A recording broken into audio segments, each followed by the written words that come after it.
Denji is a broke, orphaned outcast who can't get a single woman to let him anywhere near her. But his bleak life takes a wild turn when he becomes a devil and catches the attention of a dangerously alluring devil hunter with her own twisted plans. Plans that might just include making some forbidden offspring with him. His luck was so bad, the debt his dead father left him looked more like a phone number than something he could ever repay. His only companion wasn't even human. It was a small devil dog with a chainsaw sticking out of its head named Pochita. To pay off the crushing debt, Denji had already sold a kidney, his right eye, and even one of his balls, though he figured that didn't matter much since he was still a virgin. Even after all that, the debt barely shrank. That's why he took on any job he could find, including hunting devils. We see him slaying a tomato devil with Pochita by his side, working hard just to survive. After the job, a sketchy man, his debt collector, shows up. The guy tells Denji he earned 400,000 yen, but after deducting for interest, fees, and random charges, Denji is left with only 70,000 yen. He starts running the numbers, water bill, electricity, rent, and quickly realizes he'll be stuck living on less than 2,000 yen for the entire month. So, he tells Pochita they'll be having a single slice of stale bread for dinner again. Meanwhile, in the car, the old Yakuza boss gets asked by his ugly driver why they even bother using Denji. The boss explains that Denji's idiot father took his own life and left the debt behind. Professional devil hunters won't sell the devil's bodies, but Denji will do anything for money. Right then, the car pulls up beside Denji. The driver, just messing with him, offers 100 yen if he eats a cigarette. Denji, without hesitation, puts it in his mouth and chews it like it's nothing, just to earn enough for a few extra meals. But once they drive off, he spits it out and walks away with the cash. Later that evening, Denji vents to Pochita, complaining about how pathetic his life is. He can't even afford jam for his bread. Then he says one day, just maybe, he'll get lucky enough to have a girlfriend who'll touch his one lonely ball. Hey yo, what the fuck? He pauses, remembering the day his father died. After the suicide, the same Yakuza thug told him he had to pay 700,000 yen by the next day or they'd chop him into pieces and feed him to the dogs. Denji ran into a weird little devil with a chainsaw sticking out of its face, Pochita. Back then, that busted thing actually wanted to slice him up. But Denji, being broke, broken, and basically done with life, told it to just get it over with. But then he noticed something. Pochita was bleeding too. They were both on death's doorstep. So Denji, in classic self-sacrificing anime protagonist fashion, offered his arm and told the devil dog to drink up. If they were gonna make it out, alive, they'd have to help each other. That's when the bromance kicked off. From that day on, Denji and Pochita became an unlikely devil hunting duo. He even pitched the idea to the crusty Yakuza goons like it was a job interview. Me and this ugly chainsaw dog, we're your new squad. They accepted, for now. One night, Denji was chilling, talking to Pochita about his totally reasonable dreams, some jam on bread, and maybe a girl to smash. But mid-simp rant, he started coughing up blood. Turns out, his mom died with the same symptoms. Cue the knock at the door. The old wrinkly fart from the Yakuza showed up, saying there was another devil to kill. So off they went to an abandoned factory, which totally didn't scream trap or anything. On the way, Denji asked what devil he'd be facing, but the geezer suddenly acted all sus and said they didn't need him anymore. Before Denji could even ask, "The hell you mean?" a zombie shanked him from behind like it was prison rules. Plot twist. The Yakuza had sold their souls to the Baicher zombie devil for power, but got scammed hard. Instead of getting OP powers, they all turned into crusty, brain-dead zombie minions. The zombie devil, who looked like he'd lost a fight with a blender, ordered his new zombie squad to chop Denji into bite-sized chunks and toss him like expired meat. Denji tried to run for it, even with a knife in his gut, but just as he got close to the exit, bam! Another slash. He dropped. The zombies swarmed like discount Walking Dead extras, stabbing him over and over until the dude was barely twitching. Then, they dumped his mangled body and Pochita into a literal trash heap. But Denji's blood, stubborn as hell, managed to leak into Pochita's mouth. And boom, the dog devil woke up. Pochita suddenly remembered a moment when Denji had said he'd probably die fighting some dumb devil one day. But what scared him more was leaving Pochita behind to starve, hunted, and alone. Denji had told him, "If I kick the bucket, take my body and run, live a normal life, die a normal death, no devil hunter BS." That memory straight up activated Pochita's hidden plot armor. The little guy pieced Denji's busted body back together like a horror movie puzzle and merged with his heart. Inside a dream, Denji saw Pochita one last time. The devil said he gave him his heart, literally. In exchange, he just wanted to see Denji live out those dumb dreams, even the cheek clapping part. Next thing Denji knew, he shot out of the dumpster like trash day revenge. He looked down and saw a ripcord in his chest. Pochita had become his heart. Talk about a glow up. The zombie devil looked shook like, "Bro, you were supposed to be dead." He told his zombie army to eat Denji alive. But Denji was on something different now. He pulled the cord on his chest like a lawnmower from hell. The zombies jumped on him, but suddenly a chainsaw started revving from inside the pile, and then came the screaming. In his new devil form, Denji ripped through the horde, like a buzzsaw in a butcher shop. He charged the zombie devil, slashed one of its ugly-ass eyes clean off, and kept going. The thing tried to eat him. Bad idea. Denji slashed his way out of its guts like it was Taco Tuesday. Covered in blood but still moving, Denji looked around. The Yakuza goons hadn't turned back to normal. They were gone for good. But instead of getting emotional, Denji smiled. No more debt, no more loan sharks, just freedom and an excuse to keep slicing things up. So he kept chopping zombies like it was a job interview for Hell's Kitchen until morning hit. Later, a car rolled up. 3 devil hunters stepped into the factory, only to realize they were late. The devil had already been diced. Then they saw Denji. Their red-haired leader walked up, took one sniff, and said, "You don't smell human or devil." Denji, half dead and fully unhinged, looked up and begged her to hug him. Specifically, chest first. She gave him the hug, and the second she wrapped her arms around him, Denji's devil form melted away. He was human again. She introduced herself and gave him 2 options. Die now like a monster, or live as her pet. Denji, being Denji, said he'd bark, sit, roll over whatever she wanted as long as she fed him. Makima took Denji to her car and, once inside, casually informed him that from now on, he would be her dog. Yes, her literal mutt. Denji, half dead and 100% confused, thought she might not be as sweet as she initially seemed. Another crappy boss? Fantastic. Just what his broke, bloodied self needed. But before he could spiral further, his stomach betrayed him with a loud growl. Makima noticed and told him they'd stop for food at a rest area. Denji sheepishly admitted he had no money, but she waved it off, telling him to get whatever he wanted. She'd pay. She even gave him her blazer to keep warm, and for the first time, Denji felt like someone didn't want to fumigate the car just because he existed. A rare win. At the rest stop, Denji happily ordered food, only to collapse into Makima. Thanks, blood loss. As he sniffed her, she calmly asked what the hell was wrong with him. Denji explained that his pet devil, Pochita, had saved his life by replacing his heart. Instead of running away screaming, Makima told him no human had ever been saved by a devil like that, but she believed him. She said she had a killer nose and could smell both human and devil inside him. According to her, Pochita still lived within him. Denji, touched, promptly blacked out.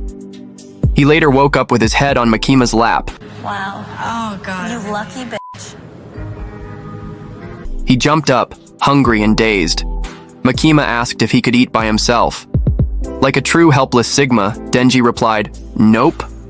So she fed him. After every bite, he barked. Literally. She introduced herself as Makima. Denji, no time for small talk, bluntly asked what kind of guys she liked. She told him she liked the Denji type.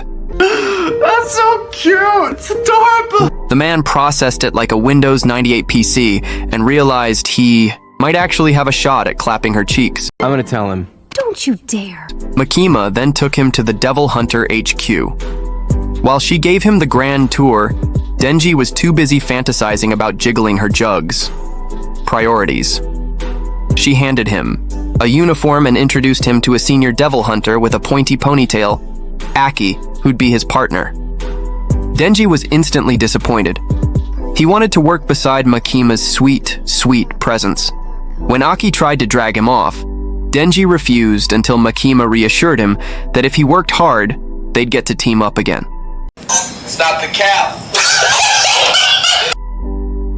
While patrolling, with Mr. Topknot, Denji kept pestering Aki about whether Makima had a boyfriend.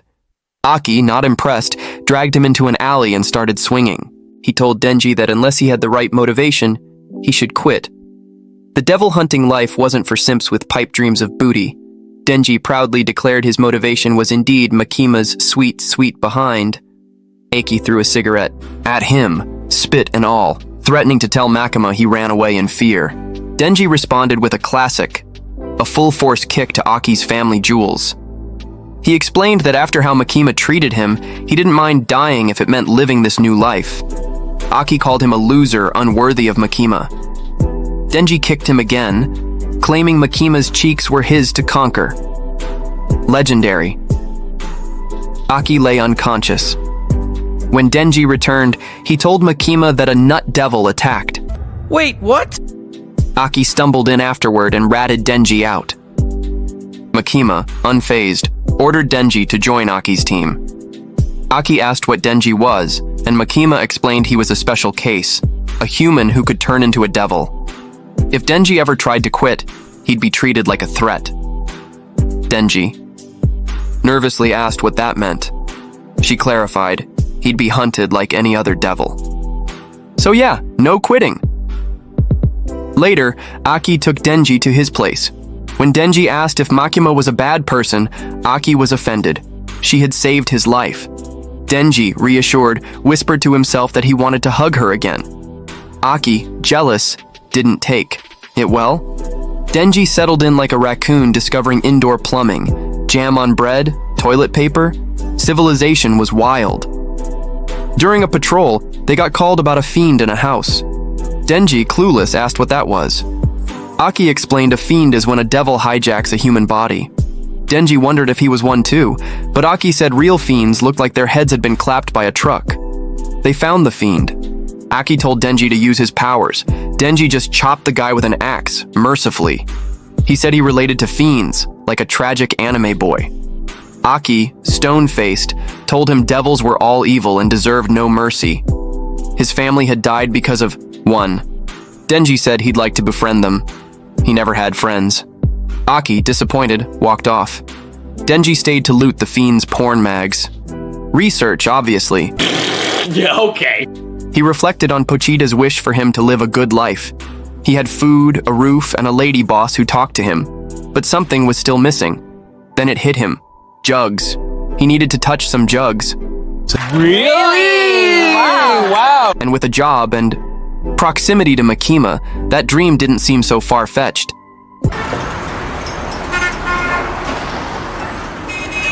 Makima later said she'd paired Denji with a new partner. Enter Power, a horned fiend with a thirst for blood and chaos. Denji didn't care. One look at her plumps, and he was all, Wow, that was fast! and Makima warned that their team was experimental. If it failed, they'd both be thrown out like yesterday's garbage. During patrol, they walked on rooftops to hide Power's horns. She bonked Denji, demanding he find her a devil to slay.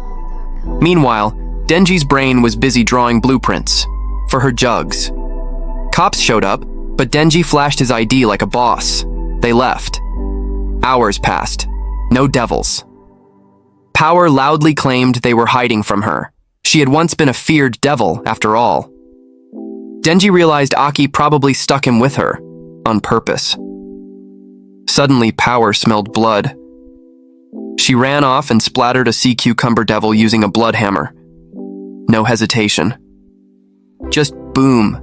devil confetti. After the mess with the devil, Makima showed up on location, radiating her usual calm but scary energy. She didn't waste time before scolding both Power and Denji, telling them that devil hunters had already been dispatched to handle the situation. She tore into Power specifically, saying that as the blood devil, her inability to control her impulses made her look more like a hormonal maniac than a qualified devil hunter.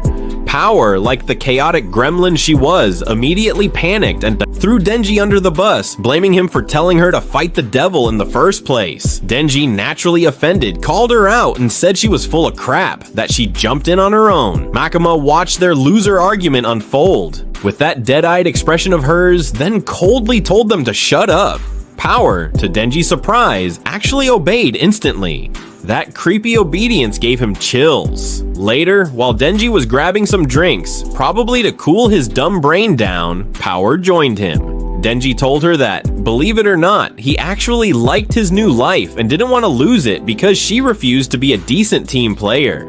Power, suddenly getting soft, spotted a cat and started petting it. That's when she revealed her backstory. She once had a cat named Mioi, yes really, who got kidnapped by a devil. Before she could rescue Mioi, she ended up joining Makima, a human she instinctively hated, because she figured that with Makima's help, she might actually save the poor furball. Basically, her whole motivation was cat-based. Denji, being the absolute horn dog that he was, thought her reason was stupid and proudly claimed that his goal, touching boobs, was way more valid. Power, clearly tired of his simp energy, casually offered to let him grope her melons if he helped her get Mioi back. With that milk-fueled dream now achievable, Denji lit up like a horny Christmas tree. What a tool! Snatching innocent cats! Well, that ain't happening on my watch! The devil hunters somehow gave Power permission to roam free, though one of them raised a brow and asked why the hell she needed permission in the first place. She shrugged and said it's because she had a tendency to bite off people's pickles. What kind of messed up pickle fetish that was? Nobody asked further. They hopped on a train to go hunt the devil. Denji, being Denji, kept peeking at Power's plots during the ride. He even shared that he once had a pet named Pochita, who might be gone physically, but still lived inside him. Power, ever the emotionally blunt maniac, told him to quit being a pathetic loser and move on.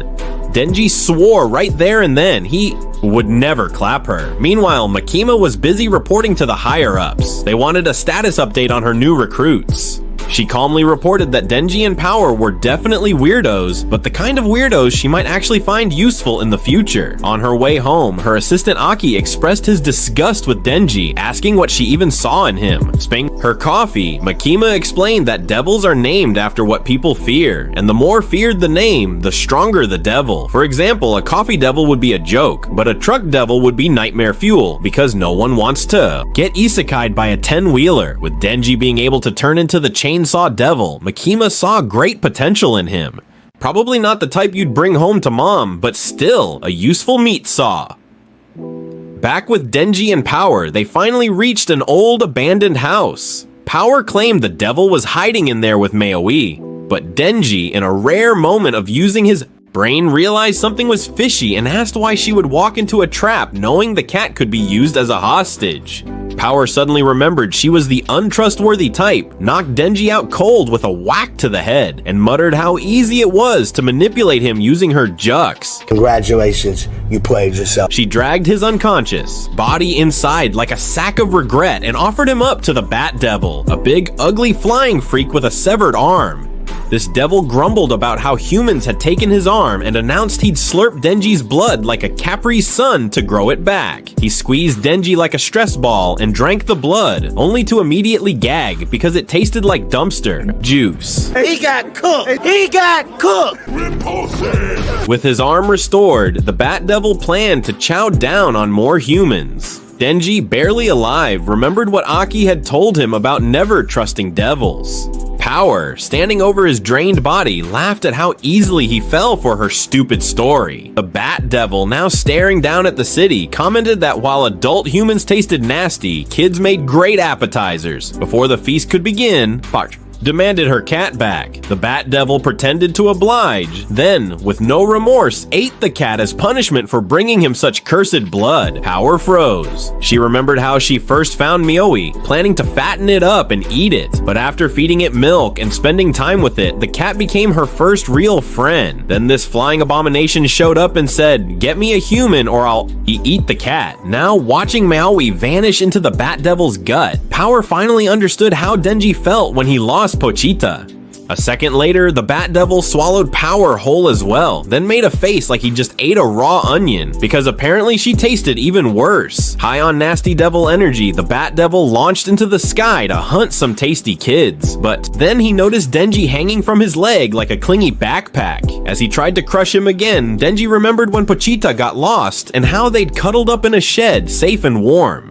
Feeling that emotional resonance, Denji pulled his starter cord and went full Chainsaw Man mode. He chopped the Bat Devil's arm off again and shocked the poor bastard by revealing he was a devil too. As fate would have it, the two of them crash landed through a random woman's office. Denji, in a rare moment of being decent, told her to run, which left the Bat Devil stunned. "Wait, you care about humans?" Denji then booted him out the building and they started throwing hands. In the streets, Denji gained the upper hand and started carving the bat like discount sushi. But just to be a jerk, the Bat Devil yeeted a car at him with a person still inside. Denji caught the car, yeeted it back, and clearly didn't give a damn about who was inside. The flaming wreck smacked the Bat Devil's face, so the devil launched a sonic shockwave that sent Denji crashing through several buildings. Thinking he'd won, the Bat Devil grabbed another person to munch on and heal, but Denji wasn't down yet. He rose again, madder than ever, and declared that he'd slice open this bastard's stomach all for the sake of Jiggling Power's jucks. That devil started sweating because there's nothing scarier than a horny chainsaw-wielding maniac. Denji slashed him apart, cut open his belly, and freed Power. He then landed like a badass superhero, except, you know, drenched in blood and fueled by boobs.